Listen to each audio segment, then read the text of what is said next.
Failure is a great motivator. Nothing motivates someone to make something great like their last thing being deemed terrible. Failure is one of the only things that can put a fire back in the belly of a complacent filmmaker. Plenty of passion can be seen in a director's first few projects when they're still trying to prove themselves. But after 4 or 5 massive hit movies that have been showered with praise and awards and money, the novelty starts to wear off. And that tends to be when they get sloppy and crap out a turd. There are some directors who have managed to never make a single bad movie in all their years of filmmaking. Stanley Kubrick, Hayao Miyazaki, Lynn Ramsey, but they're few and far between. When you're working in a medium that's as tough to get right as cinema, sooner or later you're bound to slip up. The Coen brothers made The Lady Killers, Cameron Crowe made Aloha, and Francis Ford Coppola made Jack. As it turns out, gods do bleed.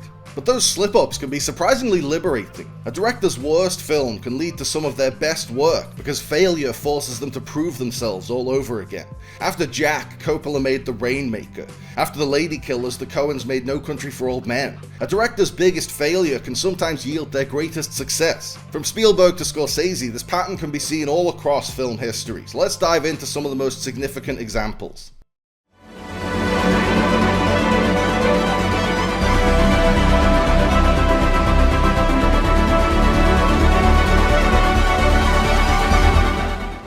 After the Dark Knight trilogy, The Prestige, Inception, Interstellar, and Dunkirk, Christopher Nolan was on a hell of a winning streak. But every winning streak eventually has to end, and Nolan's ended when he made a baffling little movie about time-traveling spies called Tenet. I really didn't like Tenet. I ranked it at the very bottom of Nolan's filmography in my ranking video. But I don't think I'm being too subjective in declaring it to be Nolan's worst movie. Tenet wasn't panned by critics, and it didn't bomb at the box office. It may not have quite reached its break-even point, but it did really well considering its release window. Tenet came out in cinemas in a staggered release throughout the summer of 2020. It was right slap bang in the middle of the pandemic. At a time when studio tentpoles were either being delayed indefinitely like A Quiet Place Part 2 or dumped on streaming like Black Widow, Nolan demanded that Tenet get a traditional pre-pandemic style theatrical release. And since he's the guy who made The Dark Knight, whatever Nolan wants, Nolan gets. Tenet arrived in cinemas at a time when governments around the world were ordering citizens to stay in their homes unless it was absolutely positively necessary to go out. Tenet arrived in cinemas at a time when a trip to the cinema could be a death sentence. And it still managed to make $365 million at the worldwide box office. That's pretty amazing to me. It's been 3 years since society went back to normal, more or less, and cinemas reopened in full force. And Tenet managed to gross more money at the height of lockdown than the combined box office totals of The Fall Guy and Furiosa in a lockdown-free 2024. But it's still hard to see Tenet as a success. I know Rotten Tomatoes shouldn't be the be-all end-all metric for judging a film's merits, but it's telling that Tenet has Nolan's lowest critics score and his lowest audience score. Where Memento, The Prestige, and Inception had sparked fervent discussions about how masterfully crafted and mind-blowingly intricate they were, the only conversations sparked by Tenet were dedicated to figuring out what the fuck it was all about. Tenet's entire cultural impact can be summed up by a handful of complaints about its inconsistent sound design, and several failed attempts to decipher its incoherent plot. Tenet was certainly an artistic wobble for Nolan, and for a filmmaker with his impeccable track record, that seemed like a massive failure. But that failure paved the way for arguably Nolan's greatest cinematic achievement, the explosive epic that is Oppenheimer. Nolan managed to make a film about a physicist more exciting and engaging than a film about secret agents defying the space-time continuum. Oppenheimer became a global cultural phenomenon. It managed to gross almost $1 billion, despite being a very talky, grown-up film about science and history. And it took home 7 Academy Awards out of 13 nominations, including Nolan's first win for Best Director. And the Oscar goes to Christopher Nolan Oppenheimer. Oppenheimer successfully washed the taste of Tenet out of our mouths and put Nolan back in his rightful place on top of the world.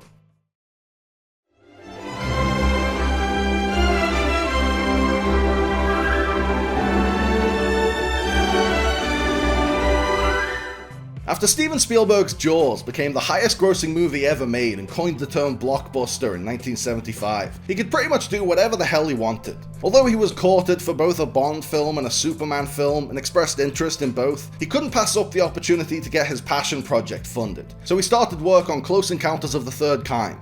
Although it would be somewhat overshadowed by his friend George Lucas's even more monstrous success Star Wars, in 1977 Close Encounters was another huge box office hit. It grossed $288 million worldwide, equivalent to about $1.4 billion today, making it the most successful film Columbia Pictures had made up to that point, although it's since been overtaken by 2 Jumanji films, a handful of Bond films, and about 17 Spider-Man films. Once again, Spielberg was in a position to do whatever he wanted. Unfortunately for him, this time he chose poorly.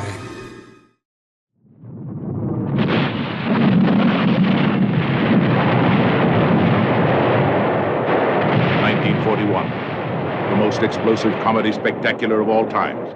Spielberg picked up a World War II project that Apocalypse Now writer John Milius and future Back to the Future director Robert Zemeckis had been developing. Milius and Zemeckis had developed the project as a straightforward dramatization of the Battle of Los Angeles, but Spielberg wanted to turn it into a farcical, star-studded ensemble comedy like It's a Mad, Mad, Mad, Mad World. That was his first mistake. After a sneak preview of 1941 in Dallas, the Hollywood trade papers reported disappointment from the studios which put up the money for the movie. 1941 wasn't a complete failure. It was a moderate box office success, grossing just under $95 million against a budget of $35 million. And it wasn't universally panned by critics either. Critics lauded many aspects of the film, from the cinematography to the production design to the visual effects to John Williams' score. But it was criticized for its humor, which didn't really land. In a comedy, bad cinematography, bad music, bad visual effects, and bad production design can all be forgiven if the script is funny. What can't be forgiven is an unfunny script, and that was 1941's biggest problem. The cast features some of the biggest comedy stars of the era: John Belushi, Dan Aykroyd, John Candy, Penny Marshall, Michael McKean, Slim Pickens. How did a movie with all those people end up with so few laughs? If it turns out not to be a funny movie, I'll change the campaign and call it an action-adventure. I'll cut out the word comedy. So you'll see hundreds of men with paintbrushes on billboards all over the country painting out comedy. What Spielberg took away from the disappointment of 1941 is that he's not cut out for comedy. But I don't think that's true. There are some really funny comedic moments in his filmography. Indiana Jones pulling out his revolver and gunning down the show-off swordsman. E.T. getting wasted on beer and transferring his feeling of drunkenness to an unsuspecting Elliot. Between the banter on the Orca and the unscrupulous Mayor Vaughn encouraging people to swim in shark-infested waters, Jaws has enough laughs to constitute a full-blown comedy. I don't think Spielberg is unfit for the comedy genre. I think he just wound up with a script that didn't quite work, which is a pretty common occurrence in film comedy. Well, Jesus. Am I glad we're not in the Second World War with this group or we'd lose. We'd lose. 1941 promptly ended the winning streak that Spielberg had with Jaws and Close Encounters back-to-back. But Spielberg didn't let that hiccup deter him. In the wise words of Charles Xavier, just because someone stumbles and loses their way, it doesn't mean they're lost forever. Spielberg came back from the failure of 1941 with another double whammy of back-to-back hits. His next film after 1941 was Raiders of the Lost Ark, a loving homage to the pulpy action-adventure serials that Spielberg grew up with. Not only did Raiders satirize World War II much more effectively than 1941, it was a resounding success. It was the highest-grossing film of 1981, pulling in a whopping $389 million. It earned a Best Picture nomination and a Best Director nod for Spielberg, despite belonging to a genre that the Academy tends to dismiss. Raiders has since become a staple of pop culture. What was conceived as a throwback to a bygone era of action cinema ended up influencing the next generation of action cinema. After Raiders, Spielberg was back at the top of his game. He was primed for another flop, but he managed to outdo himself yet again. A year later, he released E.T. the Extraterrestrial, one of his most personal films, about a lonely child of divorce who finds an unlikely kindred spirit in a friendly alien visitor. Spielberg based E.T. on an imaginary friend he created after his own parents got divorced. The film was ripped straight from Spielberg's heart, and it shows in his intimate direction and earnest storytelling. Like Raiders, E.T. was met with universal acclaim from critics, and like Raiders, it was nominated for Best Director and Best Picture at the Oscars. E.T. earned $792 million at the worldwide box office, and surpassed Star Wars to become the highest-grossing movie ever made, a record it would hold for over a decade until Spielberg outdid himself again with Jurassic Park. The mixed response to 1941 had Spielberg down for the count, but Spielberg didn't hear no bell. I didn't hear no bell!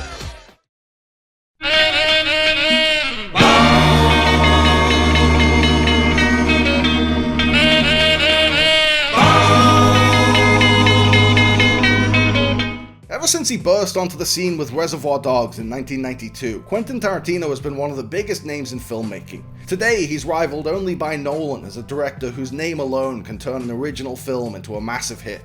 He's a consistent firestorm of controversy, with his movies sparking debates about everything from on-screen violence to on-screen feat.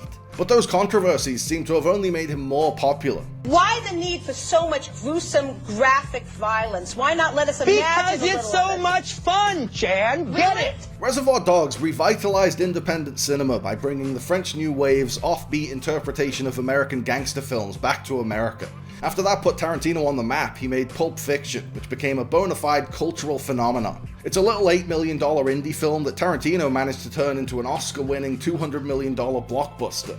Then he subverted his own bombastic style with the mature, understated love story of Jackie Brown. Then he went headfirst back into bombastic style and combined elements of blaxploitation, film noir, kung fu movies, and spaghetti westerns to create a unique vision of action cinema in Kill Bill. All those movies were hugely successful, both critically and commercially, and it seemed like everything Tarantino touched turned to gold, until he touched something that didn't turn to gold. In 2007, Tarantino teamed up with his friend and fellow filmmaker Robert Rodriguez to create a double feature paying homage to the exploitation B-movies they grew up watching at Grindhouse theaters, appropriately titled Grindhouse. Rodriguez would direct the first film of the double bill, an action comedy about a zombie apocalypse called Planet Terror, and Tarantino would direct the second one, a car-exploitation slasher about a murderous stunt driver called Death Proof. On paper, it was a cool idea. At a time when the cinema-going experience had become pretty routine and repetitive, Grindhouse set out to make its movies feel more like an event and bring the liveliness back to theatrical film exhibition.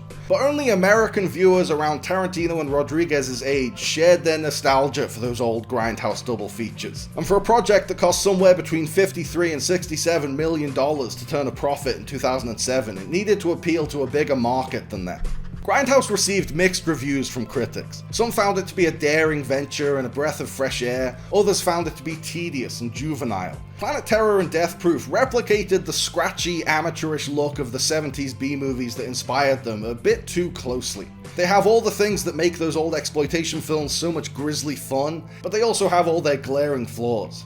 Planet Terror makes great tongue-in-cheek use of a missing reel in the second act, which would usually be the most boring part of the film, and it successfully blends action, comedy, and horror for a wildly entertaining ride. And for the record, I actually quite like Death Proof. It has long stretches of dialogue that go nowhere and lack Tarantino's usual sharpness, but it also has some of the most mind-blowing vehicular stunts ever committed to film, and culminates in one of the greatest car chases of all time, and one of the most satisfying villain beatdowns of all time. Although it functions nicely as an unconventional blend of slasher and car chase movie, Death Proof fell far short of the standard Tarantino had set with Dogs, Pulp, Jackie, and Bill. It was the first spot on a spotless track record. All told, Grindhouse grossed a little over $25 million at the box office. Nowhere near its reported production budget, not to mention the marketing costs and whatever it cost to get cinemas to commit to an antiquated double feature model. It became the standard to rank Death Proof as Tarantino's worst film. I did so myself in my Tarantino ranking video,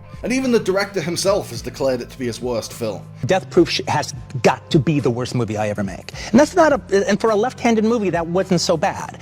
All right, so if that's the worst I ever get, I'm good. After Death Proof was met with a lukewarm response and bombed at the box office, Tarantino made an agreement with himself that he would never make a film that didn't at least outdo that one. And in the years since, in my humble opinion, he hasn't. For his next film after Death Proof, Tarantino returned to the World War II epic he'd been writing in various forms for a decade, in many ways his passion project, and punched it up, finally got it into working order, and turned it into Inglourious Basterds, one of the most brutal and most operatic war movies ever made.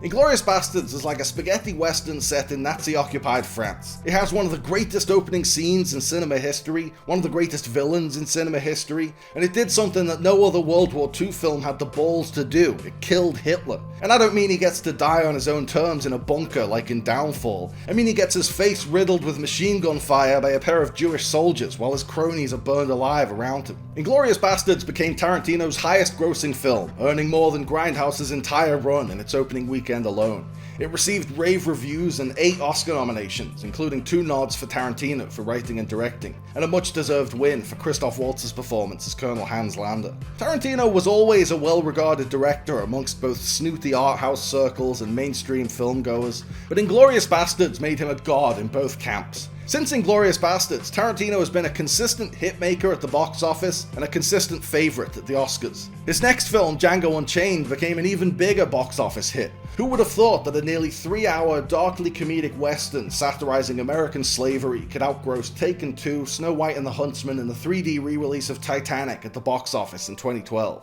Only Tarantino could make that happen. But he might not have pushed himself to become that fearless visionary, the guy who could turn a 3-hour hangout comedy about a self-pitying TV cowboy in the 60s into a Marvel-sized hit in 2019, if he wasn't trying to avoid repeating the mistakes of Death Proof.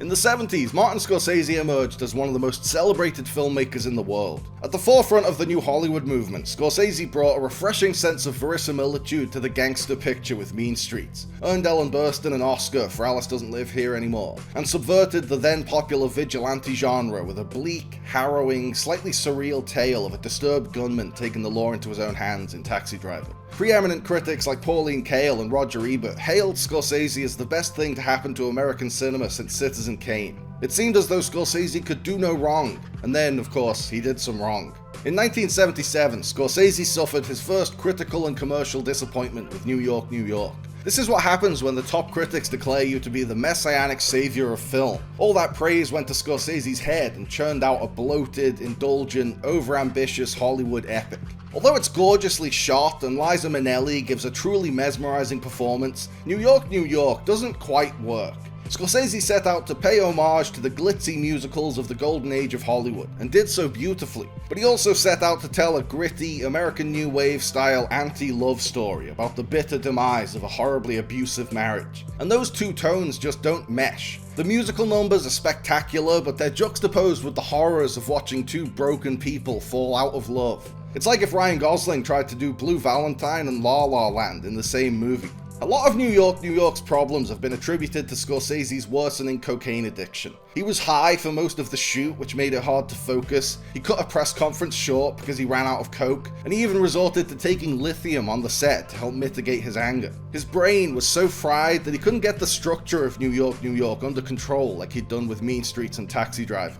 In Scorsese on Scorsese, the director even admitted it's a miracle that the film makes any kind of sense. United Artists was certain that Rocky would be a flop and New York, New York would be a hit, so the studio decided to pool the profits for both movies, hoping that New York, New York's immense profits would make up for Rocky's underwhelming box office returns. That ended up being a wise move. It ensured that both films made their money back, but not the way they thought. New York, New York ended up being the flop, and Rocky ended up being the hit. So it was Rocky that had to cover for New York, New York's losses. New York, New York arrived as a jumbled mess, received mixed reviews from critics, and quickly died a death in its theatrical run. During the chaotic production, the movie's budget had ballooned to $9 million, which doesn't sound like much, but it was significantly bigger than anything Scorsese had done up to that point. He hadn't ever handled a budget of more than $2 million. New York, New York only grossed $16.4 million in its entire box office run, which was well below expectations. If Scorsese's coke habit was bad before, it got even worse after New York, New York bombed.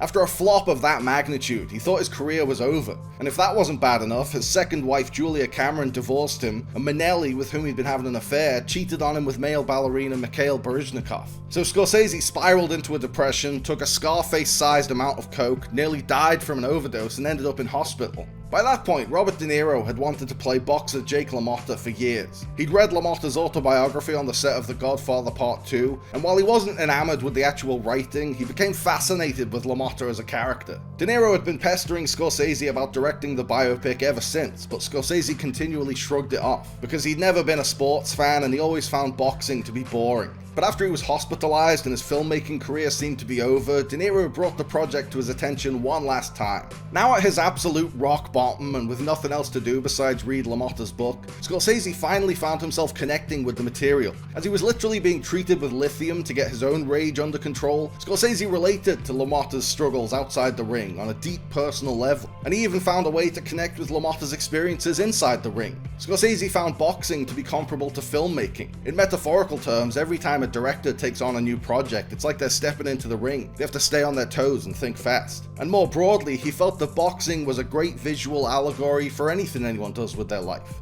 Scorsese thought that Raging Bull could be his last film. After New York, New York had flopped, if Raging Bull had also flopped with twice the budget, it could have ended his career. So he decided to pull out all the stops. If this would be his final movie, then he would make it the moviest movie he'd ever made. He shot the domestic scenes with a Cassavetes-like sense of naturalism and spontaneity, letting scenes play out in long takes, almost like theatre. But when Jake got in the ring to face an opponent who represented his own inner demons, Scorsese whipped out every trick in the cinematic playbook. This contrast between the minimalistic snapshots of a troubled home life and the dynamic movie magic of the boxing scenes is really powerful.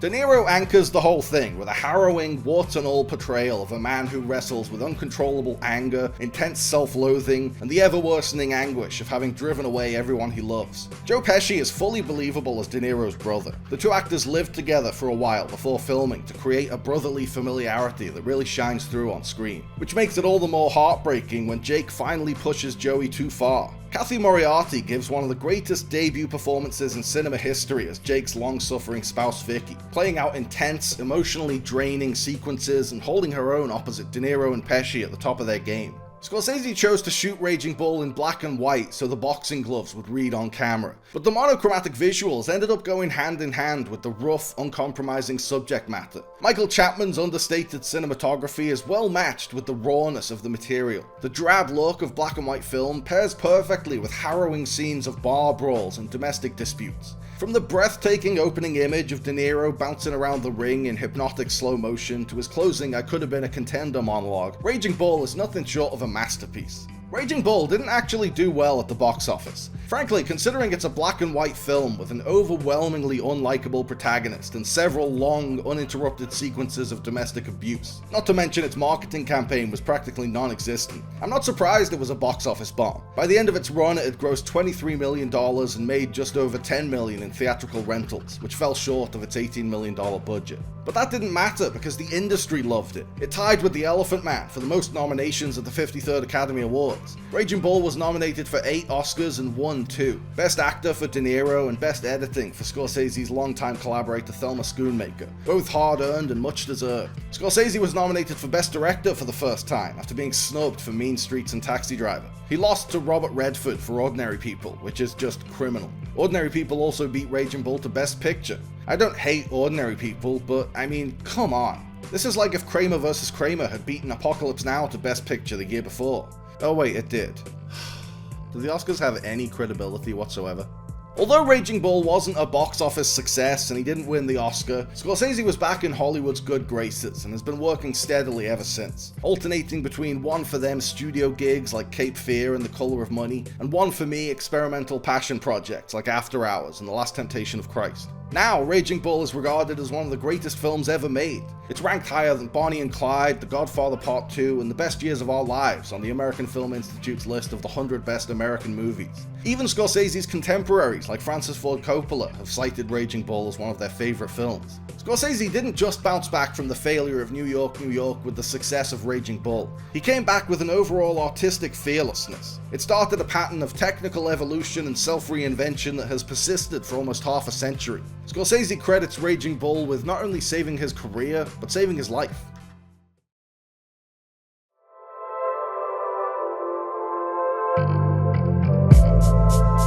Thanks for watching, guys. I hope you liked the video. Remember to like and subscribe and click on the little bell. And also seize the day and call your mom and be kind to yourself.